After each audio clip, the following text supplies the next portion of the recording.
প্রতি বছরই অত্যন্ত উৎসাহ উদ্দীপনার মধ্য দিয়ে বীরভূমের বিশ্বভারতীতে ভারত বাংলাদেশের ছাত্রছাত্রীরা কবিগুরু রবীন্দ্রনাথ ঠাকুরের প্রয়াণ দিবস পালন করে।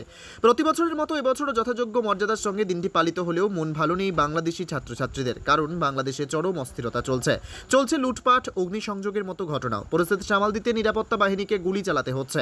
একদিনে শতাধিক মানুষের মৃত্যু হয়েছে। প্রধানমন্ত্রী শেখ হাসিনা পদ থেকে ইস্তফা দিয়ে ভারতে চলে এলেও উত্তেজনার সামান্যটুকু প্রশমিত হয়নি। বাংলাদেশের নতুন তত্ত্বাবধায়ক সরকার প্রতিষ্ঠিত হয়েছে। বাংলাদেশের সাম্প্রতিক ঘটনার আঁচ পড়েছে বাংলাদেশি ছাত্রছাত্রীদের, রেহাই পায়নি তাদের পরিবার। ফলে চরম দুশ্চিন্তার মধ্যে দিন কাটাতে হচ্ছে এই সমস্ত বাংলাদেশি নাগরিকদের।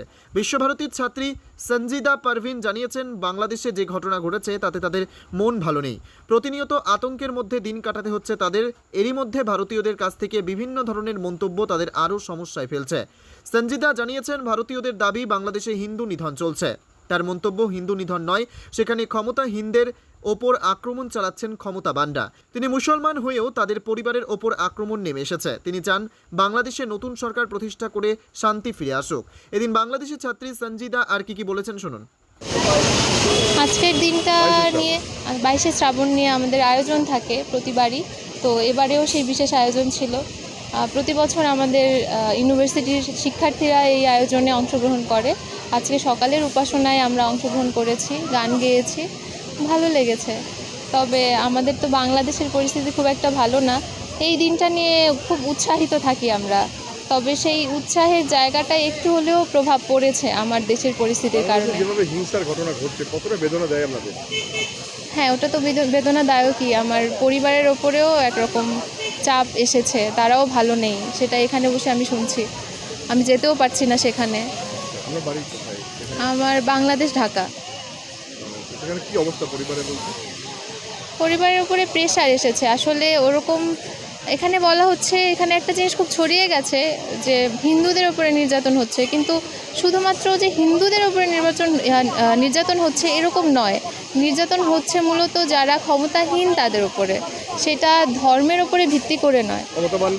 হ্যাঁ, এখন যারা মোটামুটি ক্ষমতাবান তারা উঠে এসে এখন অন্যদের উপরে অত্যাচার করছে। যেমন আমি তো মুসলিম, আমার বাড়িতে কেন হবে? সেটা হচ্ছে কারণ এই মুহূর্তে আমরা ক্ষমতাহীন। তো এই জায়গাটা আমি ক্লিয়ার করতে চাই যে হিন্দুদের উপরে কেন হিন্দু নিধন হচ্ছে বাংলাদেশে, এই সব কথা যেন না বলে। হিন্দু নিধন হচ্ছে না, হচ্ছে যারা দুর্বল তাদের উপরে নির্যাতন। আমি বিশ্বভারতীর ছাত্রী হিসেবে চাইবো এই দেশের মানুষ আমাদের দেশের পাশে থাকুক, যেগুলো ঘটছে সেগুলো আর না ঘটুক, তারাও সোচ্চার হোক এবং আমার দেশে শান্তি ফিরে আসুক। কাকে চাইছেন আমরা পরবর্তী প্রধানমন্ত্রী হিসেবে? পরবর্তী প্রধানমন্ত্রী হিসেবে আমি পুরনো কাউকে চাইছি না ব্যক্তিগতভাবে। আমি চাইছি নতুন কোনো দল গঠন হোক, নতুন করে নির্বাচন হোক, তারা দায়িত্ব নেক, আবার ভালো করে দেশটা চলুক। আমার নাম সঞ্জিদা প্রমা।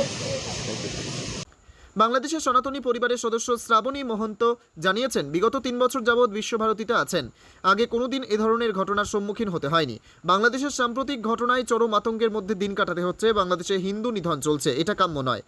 সেখানে যে সমস্ত ঘটনা ঘটছে দ্রুত তার অবসান চাইছেন শ্রাবণী। তিনি আর কি বলতে চেয়েছেন শোনাবো।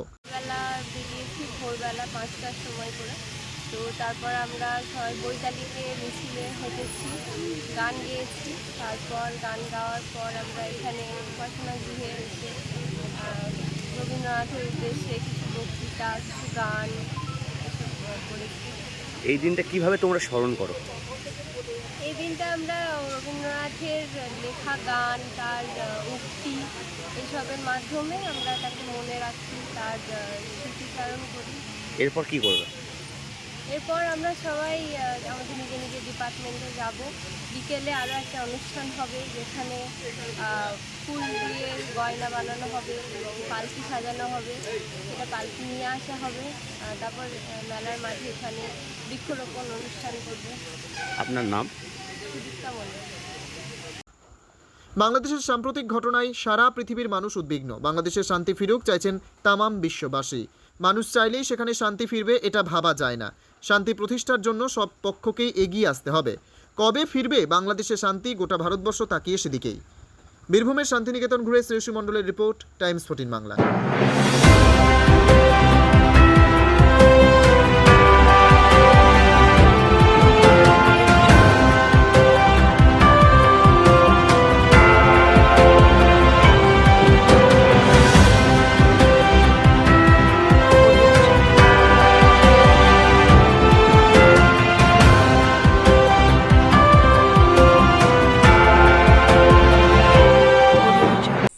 আন্তর্জাতিক মানের চিকিৎসা এখন ইটাহারে। 2 দিনাজপুরের মানুষকে আর মালদা, শিলিগুড়ি কিংবা কলকাতায় ছুটতে হবে না।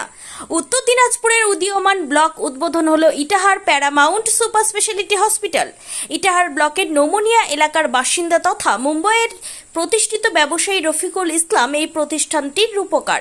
এখানে থাকছে মাল্টি স্পেশালিটি হাসপাতালের সুবিধা, যেমন সম্পূর্ণ অটোমেটিক প্যাথোলজি ল্যাবরেটরি। এছাড়াও এখানে কলকাতা, রায়গঞ্জ, মালদা, ইটাহার, শিলিগুড়ি, বেঙ্গালুরু, চেন্নাই এবং মুম্বাইয়ের স্বনামধন্য চিকিৎসকেরা স্বল্প মূল্যে রোগী দেখবেন। উত্তর দিনাজপুরের ইটাহারে বসে উন্নত চিকিৎসা পরিষেবা পেতে এবং বহিরাগত চিকিৎসকদের মাধ্যমে নিজেদের বিভিন্ন রোগ ব্যাধি দূর করতে শীঘ্রই যোগাযোগ করুন Itahar paramount super speciality hospital, Porsha Sheetal petrol পাম্পের বিপরীতে, ইটাহার, উত্তর দিনাজপুর। মোবাইল নম্বর 9064996969। আপনি কি কিডনির রোগে ভুগছেন? তাহলে আর দেরি না করে আজই আসুন আপনার এলাকার একমাত্র বিশ্বস্ত প্রতিষ্ঠান জীবন রেখাতে। এখানে বিশেষজ্ঞ নেফ্রোলজিস্ট ডাক্তাররা লেজার ট্রিটমেন্টের মাধ্যমে রোগীদের সমস্ত ধরনের কিডনির এবং প্রোস্টেটের অপারেশন করে থাকেন। রোগী দেখছেন nephrologist doctor Arkaprava Chakraborty, SSKM hospital, Kolkata. Doctor Sunil Kumar, Apollo hospital, Kolkata. Doctor Pinaki Mukherjee, NRS hospital, Kolkata.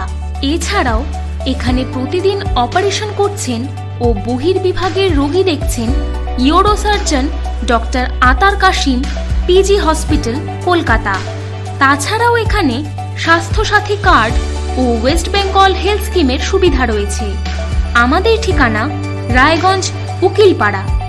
বিশদে জানতে কল করুন 8373066655 অথবা 8373066644 এই নম্বরে।